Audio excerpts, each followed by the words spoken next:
मोदी जी को जय श्री राम, जय श्री राम, जय श्री राम। मोदी जी को जय श्री राम, जय श्री राम, जय श्री राम। एक बार फिर, एक बार फिर, एक बार फिर, अब की बार, अब की बार, अब की बार मेरा परिवार, मोदी का परिवार, मेरा परिवार, मेरा परिवार आज माननीय प्रधानमंत्री जी का डमरू, शंख और उद्घोष से इस तपती धूप में स्वागत हो रहा है। मैं सभी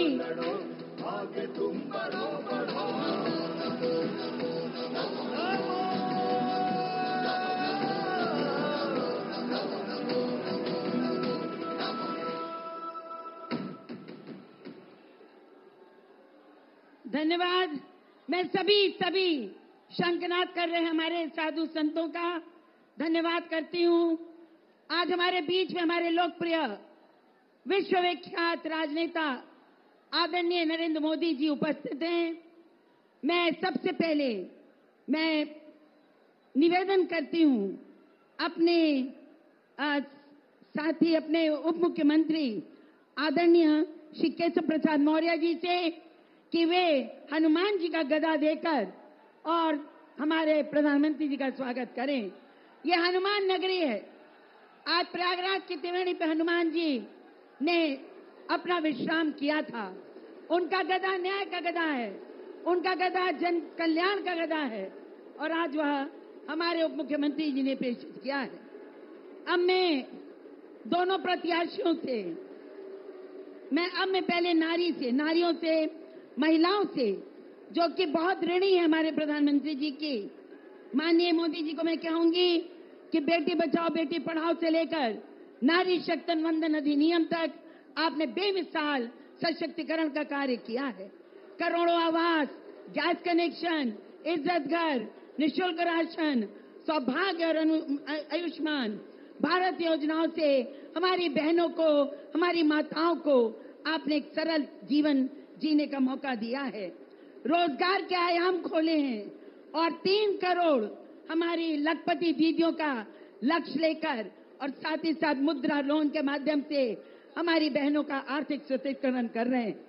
मैं सभी बहनों से कहूंगी कि जो हमारे मंच पर उपस्थित हैं, आभार के रूप में सभी आगे आए और आप जैसा चाहती हैं आदरणीय मोदी जी का स्वागत और अभिनंदन करें। आदरणीय मुख्य प्रधानमंत्री जी को कृष्ण भगवान की प्रतिमा भेंट करके हो गया बस। दोनों प्रत्याशियों से मेरा निवेदन है कि वो आगे आकर और प्रधानमंत्री जी को संगम नगरी का सबसे सुंदर भेंट त्रिवेणी के संगम का चित्र देकर उनका स्वागत करें।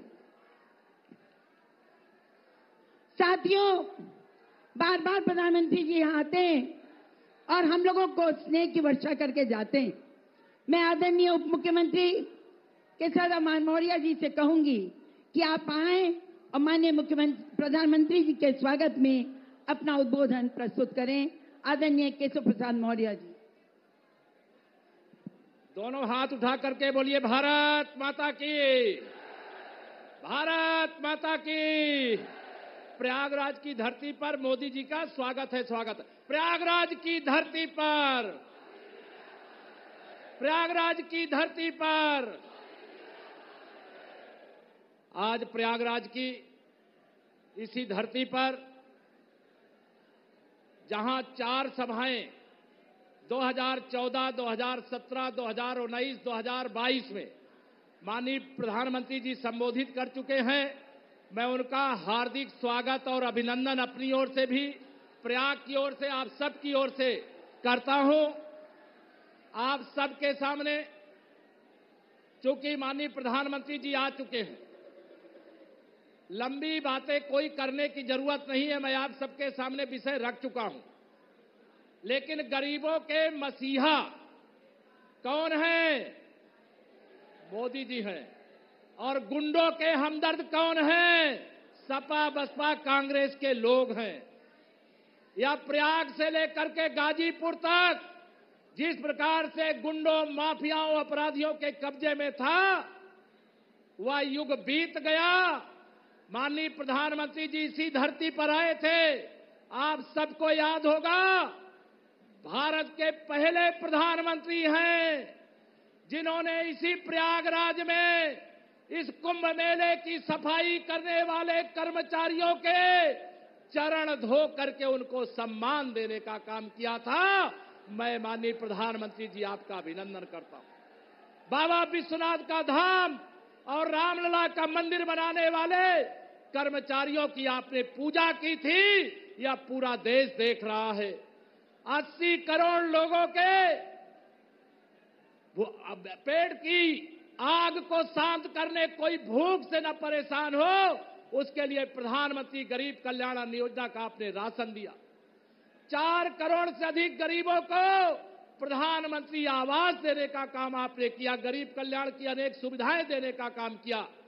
उसका वर्णन करेंगे तो घंटों लगेगा।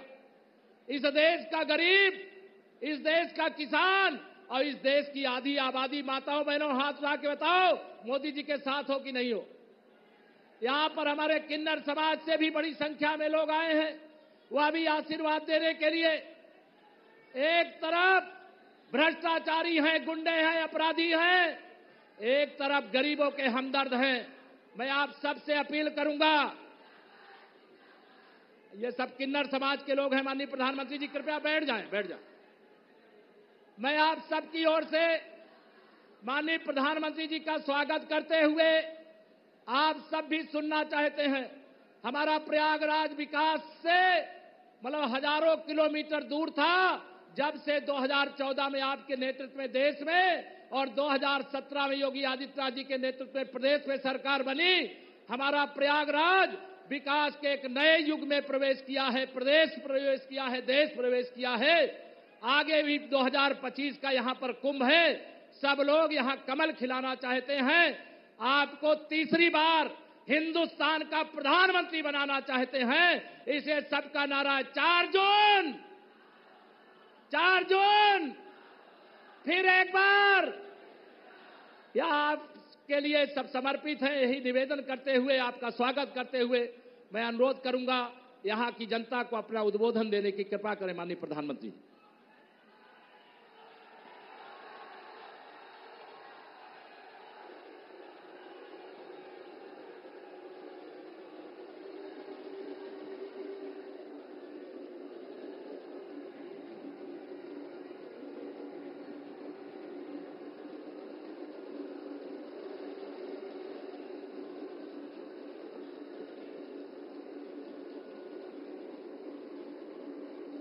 भारत माता की, भारत माता की, भारत माता की। तीर्थराज प्रयाग के इस पावन धरती पर यहां के सब परिवारजनों के हमार प्रणाम।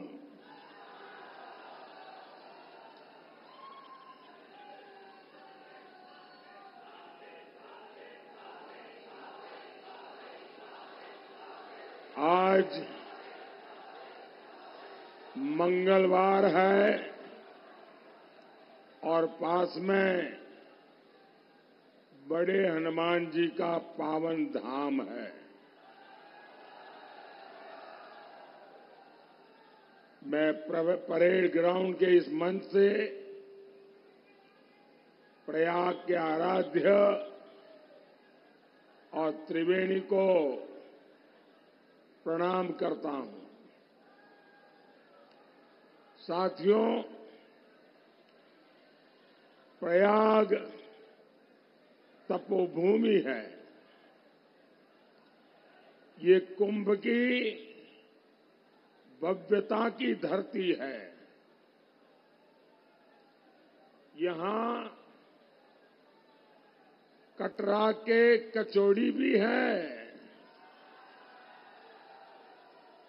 और समोसे का स्वाद भी है। यहां इलाहाबाद यूनिवर्सिटी भी है और गुरु भारद्वाज के आश्रम भी है। यहां लेटे हनुमान जी भी है और माता आलोपी भी है। और इसलिए तीर्थराज प्रयाग का आशीर्वाद मतलब पूरे ब्रह्मांड का आशीर्वाद।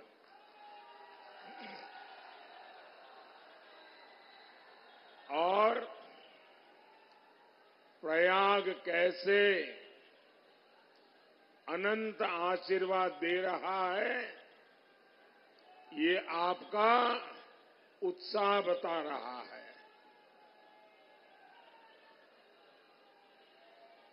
साथियों,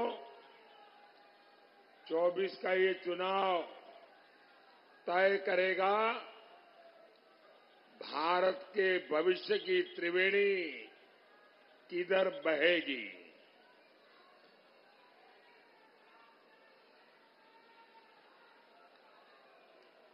आप भी देख रहे हैं,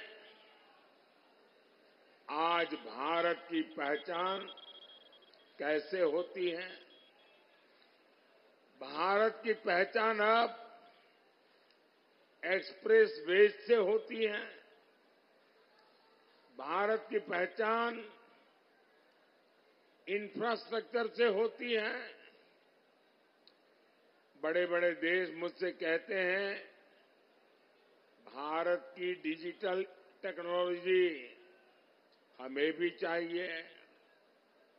भारत अब दुनिया में अपनी आवाज बुलंद कर रहा है। भारत G20 का आयोजन करवाता है तो पूरी दुनिया हैरान हो जाती है। और साथियों, यही तो प्रयागराज का इस क्षेत्र का मिजाज है। यहां के लोग ना किसी से दब के रहते हैं, ना किसी से डर के रहते हैं। जो जिंदा दिली मैंने प्रयागराज के लोगों में देखी है, वो कम ही मिलती है। और यही मिजाज तो आज के भारत का भी मिजाज है। साथियों, आज जब भारत आगे बढ़ रहा है तो हर देश प्रेमी इससे खुश है। लेकिन आप देखिए,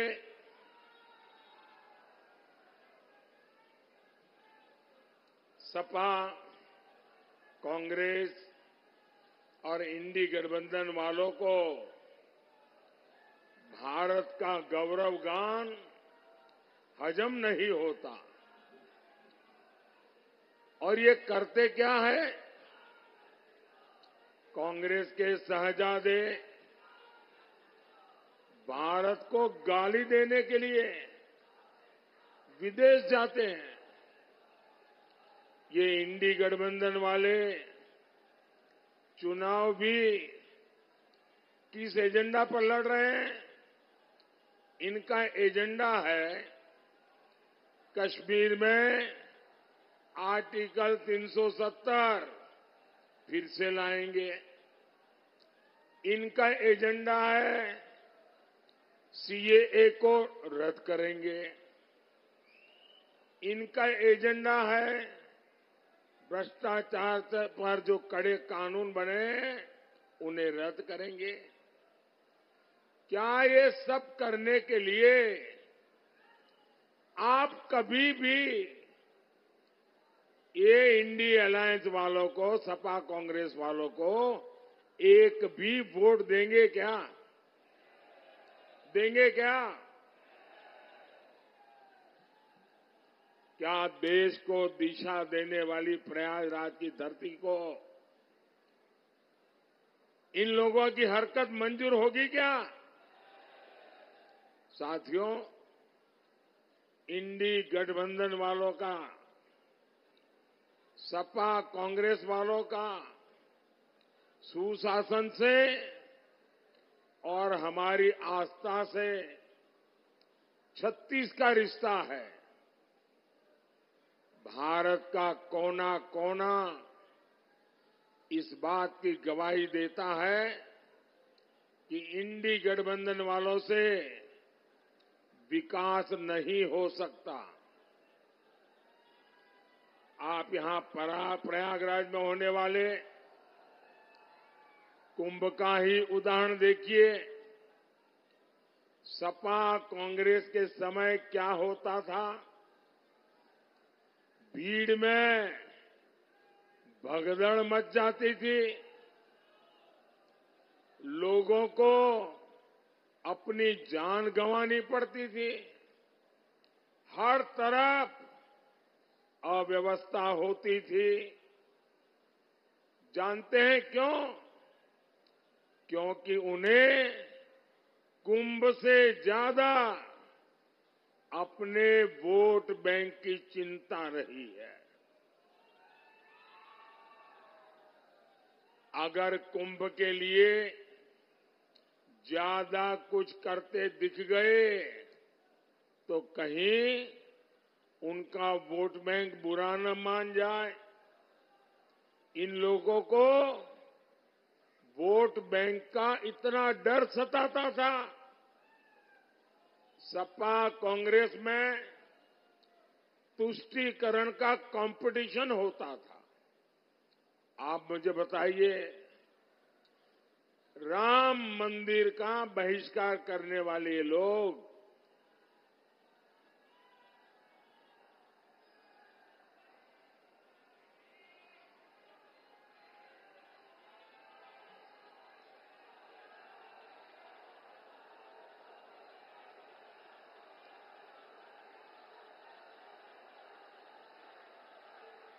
राम मंदिर का बहिष्कार करने वाले लोग, सनातन को डेंगू, मलेरिया कहने वाले ये लोग अगले साल होने वाले कुंभ को क्या कभी अच्छे से करने देते क्या? साथियों, मोदी का मंत्र है विकास भी विरासत भी। अभी अयोध्या में भव्य राम मंदिर बना है। अब निषाद राज के श्रृंगवेरपुर का विकास भी किया जाएगा। श्रृंगवेरपुर राम वनगमन पथ का प्रमुख तीर्थ बनेगा। क्या सपा कांग्रेस वाले कभी भी ये काम करेंगे क्या? सपा कांग्रेस के शहजादों को अपने परिवार के आगे कुछ भी दिखता नहीं है।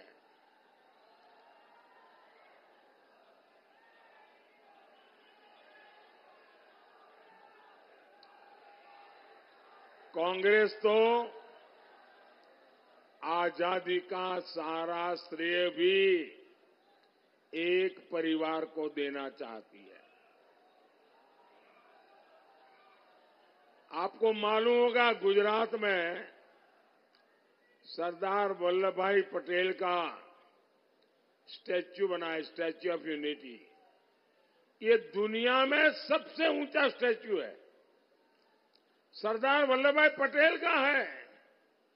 सरदार वल्लभ भाई पटेल कांग्रेस के थे। स्टैच्यू मोदी ने बनवाया, लेकिन एक कांग्रेस का परिवार उस तरफ जाने का उनको डर लगता है कि इतने बड़े स्टैच्यू का अगर परछाया भी उन पर आ जाएगा तो शायद उनके लिए आफत आ जाएगी। साथियों, सपा और कांग्रेस का चरित्र ही विकास विरोधी है। सपा कांग्रेस के समय प्रयागराज से बहुत भेदभाव हुआ। आपको याद है ना, कैसे बिजली के लिए यहां के लोगों को तरसा कर रखा जाता था। हर दुकान के बाहर जनरेटर का शोर और धुआं रहता था। आज हमारे योगी जी, हमारे केशव प्रसाद मौर्य जी, हमारी भाजपा सरकार में तो हर जिले को बराबर और भरपूर बिजली मिल रही है। 2017 से पहले हमारे किसान भाई बहन रात रात भर जगकर खेत में सिंचाई करते थे। आज किसानों को भी आसानी से बिजली मिल रही है। साथियों, आज हमारा प्रयाग विकास की नई ऊंचाइयों को छू रहा है। Prayagraj, Raebareli, Lucknow 4 lane highway, Ganga expressway, Haldia से प्रयागराज तक वाटरवे, अमृत स्टेशन और वंदे भारत ट्रेनें, हर क्रॉसिंग पर ओवरब्रिज और अंडरपास, गंगा जी पर iconic cable bridge, Bamrauli airport का कायाकल्प, पहले जो कल्पना नहीं होती थी, आज वो साकार हो रहा है। साथियों, यूपी के ऐसे बहुत फर्स्ट टाइम वोटर हैं जिन्हें पता ही नहीं होगा परिवारवादी पार्टी के दिनों में क्या होता था, कैसे हमारी बहन बेटियों का घर से बाहर निकलना मुश्किल होता था। उद्योग धंधे सब चौपट पड़े थे। किसी भी व्यापारी को वसूली और फिरौती का फरमान आ जाता था। हमारा तीर्थराज प्रयाग, यहां खुलेआम सड़कों पर बम चलते थे, गोलियां चलती थी, गुंडे माफिया बेखौफ अपनी शेखी बगाड़ते थे। सीधे सच्चे लोग दहशत में जीते थे। यहां के दुकानदार, यहां के कारोबारी भूल सकते हैं क्या कि उनकी हालत रहती थी उस समय? लेकिन जब से भाजपा सरकार आई है, माफिया के खिलाफ यहां सफाई अभियान चल रहा है।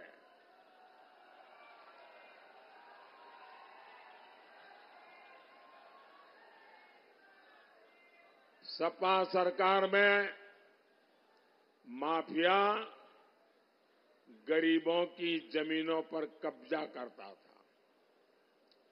अब उसके अवैध महल तोड़कर भाजपा सरकार वहां गरीबों के लिए घर बनवा रही है। साथियों, प्रयागराज शिक्षा का इतना बड़ा केंद्र है। यहां के युवा कभी भूल नहीं सकते सपा सरकार कैसे आपके सपनों का सौदा करती थी। मेहनत आपकी, योग्यता आपकी, लेकिन नौकरी किसी और को मिलती थी। नौकरी दी जाती थी जाति देख करके, नौकरी मिलती थी घूस देने वालों को। यूपी पीएससी को इन लोगों ने परिवार सर्विस कमीशन बना दिया था।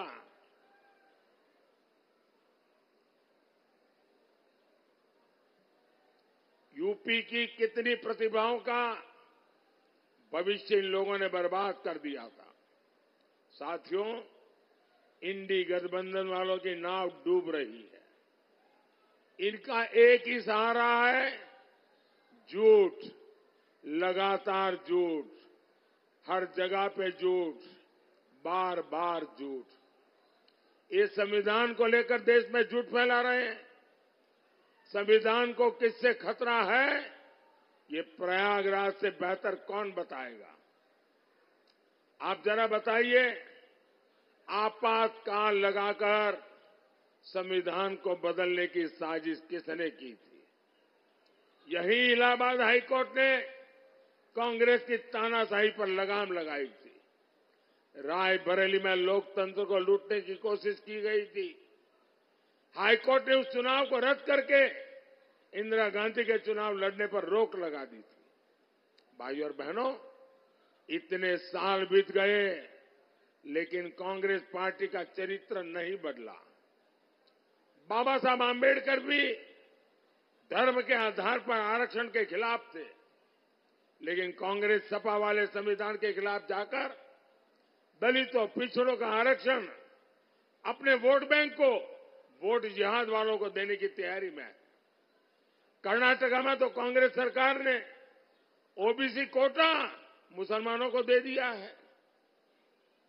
अब यही काम ये देश भर में करना चाहते हैं, लेकिन मोदी आज प्रयागराज की धरती पर गारंटी देवे आवा है।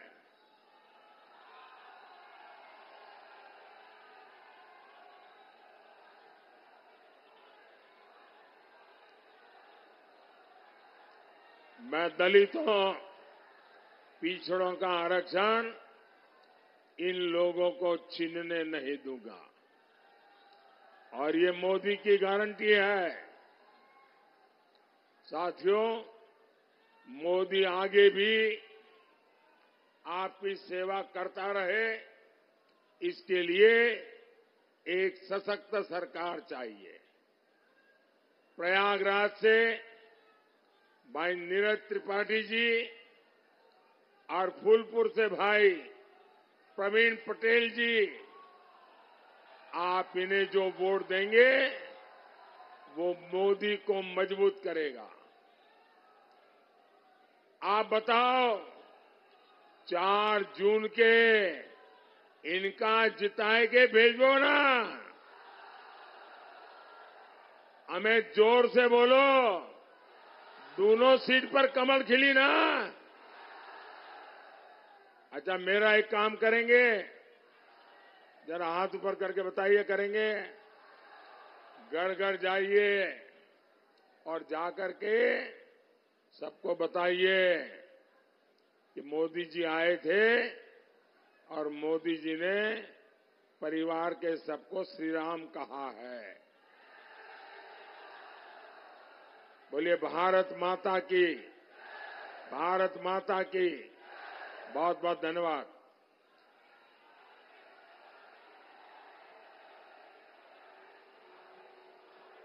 हेलो, आदरणीय मोदी जी के उद्बोधन ने जो उत्साह यहां पैदा किया है वह अब वोट में परिणत होगा।